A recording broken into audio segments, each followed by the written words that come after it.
మన వైపు ఆచారం అంతా ఏమిటి అంటే ఒకరినొకరు చూసుకోవడం. అందుకు తెరడ్డు పెడతారు.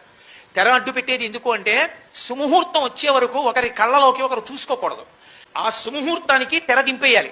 పెద్ద ప్రారంభం అంతా ఎక్కడొచ్చిందంటే ఇప్పుడు తెర దింపగానే జీలకర్ర బెల్లం పెట్టుకోమంటారు.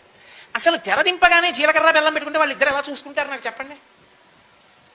ఈయన ఇలా పెట్టింటాడు, ఆవిడ ఇలా పెడుతుంది కాబట్టి పొట్టి చెయ్యో పొడుగు చెయ్యో ముందుకు వంగిందో ఏంటి బాగుండదు, రేపొద్దున జీవితాంతం ఆ రోజున మీరు వంగలేదంటుంది అని ఈయన ముందుకెళ్ళి ఇలా పెట్టి ఇలా పెడతాడు. అసలైన వాళ్ళు ఉండనే ఉంటారు. వాడు వీడియో పట్టుకుని ఉంటాడు, వాడికన్నా బ్రహ్మవేత్త లోకంలో ఇంకోడు ఉంటాడు. వాడు మెడ తెగిపోయిన కోడిలా ఇలా చూడమంటాడు, ఇలా పెట్టి ఇలాగే ఉంటారు వాళ్ళు.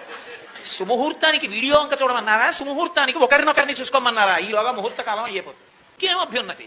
ఇంకా తర్వాత కనబడ్డ వాళ్ళందరి దగ్గరికి వెళ్ళి మాకు పెళ్ళి 7 ఏళ్ళు అయిందండి, పిల్లలు పుట్టలేదండి, ఏమిటో మా ఆయనకి నాకు తగాదాలుగా ఉందండి, లేకపోతే మా మామగారు అలా మా నాన్నగారు మాట్లాడుకోరండి. రావు సుముహూర్తానికి వీడియో చూసావు, మంత్రం అయింది, ఒకళ్ళ కళ్ళలో ఒకళ్ళు చూసుకుంటే కదా.